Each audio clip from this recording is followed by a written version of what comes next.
Hello friends, this video on ray optics part 20 is brought to you by examfear.com. No more fear from exam. Please make sure that you have watched all the videos till part 19 before going ahead with part 20. We will now look at refraction through a parallel-sided glass slab. So let us look at this refraction which happens through a parallel-sided glass slab. So in this case, what is happening?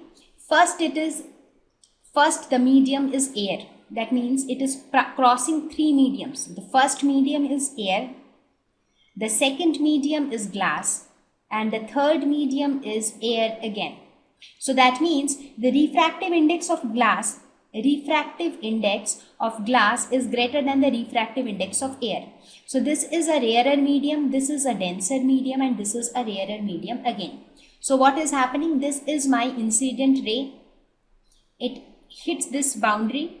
That means it is entering from a rarer medium to a denser medium. So what will happen? It will bend towards the normal.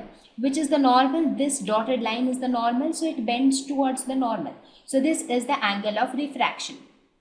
So again it hits this boundary and again it goes out. So refraction again takes place, but this time it is going from denser medium to rarer medium. So it will go away from the normal.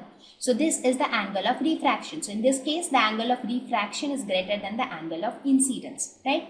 So what do we see? This is the incident ray which is entering, and this is the emergent ray which is going out. So we call this ray as the emergent ray because this ray emerges out of the glass slab after experiencing refraction, and this is my incident ray, and this ray is the refracted ray, right? So what do we see? This emergent ray comes out like this.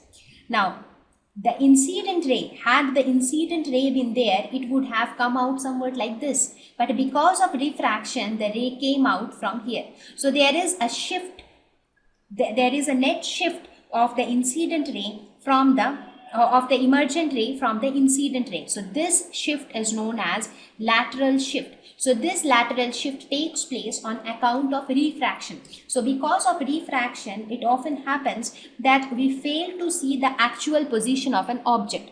For example, let us suppose there is a person on a boat and he is a fisherman. He wants to catch a fish. So when he sees the fish inside water, the position which he sees is not the actual position of the fish. That's because there is a shift between the actual position and the position which he sees. So that is known as actual and apparent. So we will talk about this actual depth and apparent depth in one of the next slides. But for now, you should know that when a ray of light passes through multiple mediums and experiences refraction multiple number of times, there is a lateral shift between the emergent ray which finally comes out with respect to the incident ray.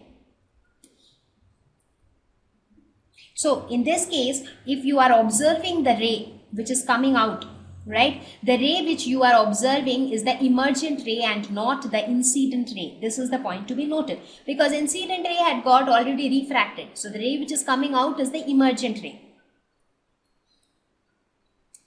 Okay, so now in this, and also another important point to be noted here is that in this case we can say that the refractive index of medium 3 with respect to medium 1, what is it? It can be written as refractive index of medium 3 by refractive index of medium 1. This can be written as refractive index of medium 3 by medium 2 into refractive index of medium 2 by medium 1. So this can be written as N32 into N21. So that means refractive index of 3 with respect to 1 is equal to the refractive index of 3 with respect to 2 multiplied by the refractive index of 2 with respect to 1. These are some of the small things which you should keep in your mind as they will be helpful while solving problems. So I hope you have understood the phenomenon of refraction. There is nothing much to discuss in great detail about refraction. It is just a simple phenomenon which takes place when light enters from one medium to another. So now how the bending will take place, that is determined by the refractive index of the medium. Now, if the depending upon the refractive index, we say whether the medium is optically denser or optically rarer. So, if the ray enters from a rarer to denser medium, it bends towards the normal, and if it enters from a denser to a rarer medium, it bends away from the normal. So, these 2-3 things are the important things, or these 2-3 things make up the entire phenomenon of refraction. So, if you know these 3-4 things, you know refraction, right? So now we will go ahead and look at some of the natural phenomenon around us which is governed by refraction of light.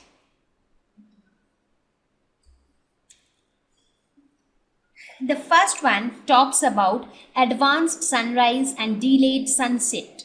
What is that? As I mentioned in the previous slide, that due to this phenomenon of refraction, it often happens that the position which we view is not the actual position, it is an apparent position. Because of refraction, there is a slight lateral shift, because of which the position which we view is not the actual position. The same thing happens because of which there is an advanced sunrise. That means even before the actual sunrise takes place, we are able to see the sun. That is because we are somewhere here. If you look at this diagram, it will become clearer to you. Let us suppose you are here. This is you, right? You are on the surface of the earth. Okay. And now this is the sun and this is the horizon, right? So now when actually the sun is here, that means the sunrise has not taken place yet. So the sun is actually here. But when the ray coming from the sun actually reaches us, it passes through different layers. It passes through this entire thing, so many layers of atmosphere. This is the atmosphere. The dotted line shows the atmosphere. So when it passes through the different layers of atmosphere, they are all different medium with different refractive indices. So it suffers refraction. So because of this refraction, there is certain amount of bending of light. So the light which reaches the eye of the observer, when that light, see, if you see, it is not a straight line. So it got bent and it reached the eye of the observer, and as a result, the observer viewed the object to be here.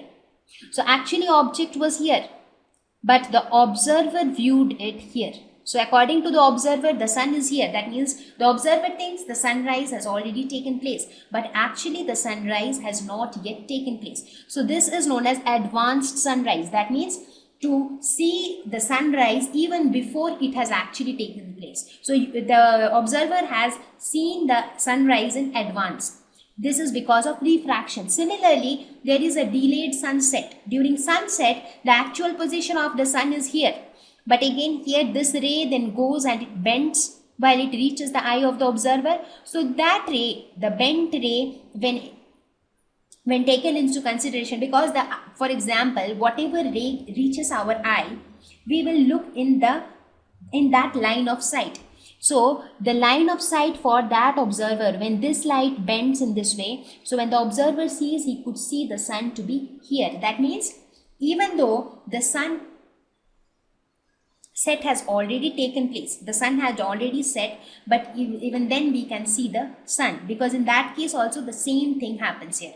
That even though the sun is still there, even though the sunset has already taken place, but we can still see the sun here, right? So even when the sun is below the horizon line, because of the phenomenon of refraction, we see the sun as above the horizon line, right? Now, when we discuss a phenomenon, when we discuss the real depth and apparent depth scenarios, things will become clearer to you. The another phenomenon or another natural phenomenon which takes place is the twinkling of the stars. Since childhood, we have been listening to the poem Twinkle, Twinkle, Little Stars, right? So what do you think? Do the stars really twinkle? Do they, is there some switch which switches it on and off, on and off and so on? Actually, nothing like that happens. Any star is, even the sun which we see every day is a star, right? So other stars are also the same as sun. So they have a light of their own. So they always have that light.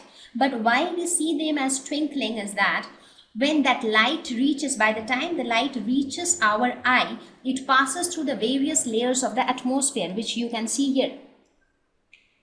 If you see here, this is how it passes through different layers of the atmosphere and then reaches our eye. So if we are standing here, right? So at one point of time, the star appears to be here.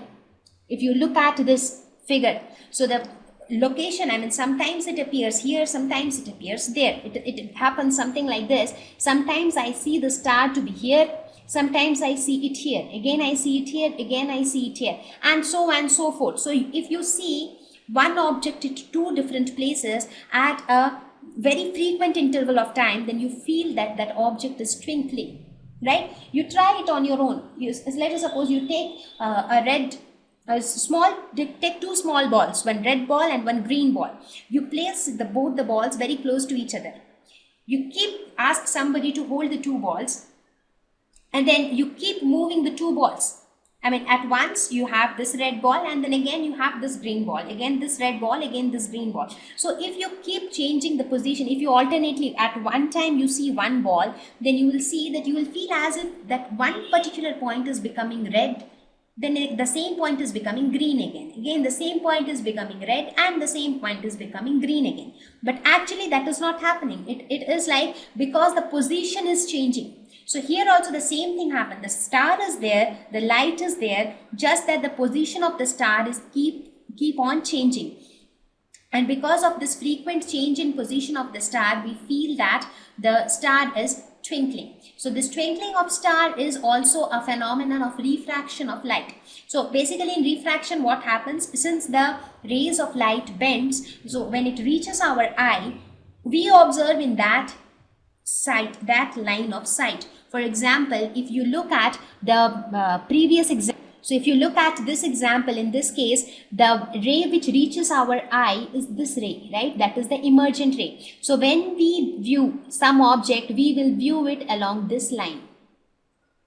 We will not view it along this incident ray. So for us, the incident ray is coming in this way. We will not say that the incident ray is coming from here, because the ray which reaches our eye, we will see straight along that path. So we will see the object in that path. So that means if some object was there at this position, if a ball was lying here, when we will see this, we will see it here.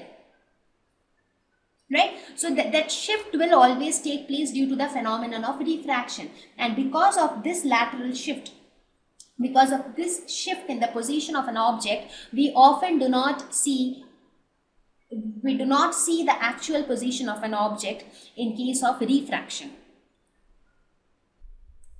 Thank you.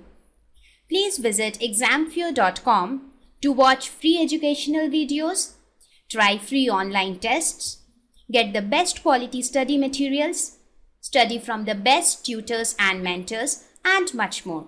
Thank you once again.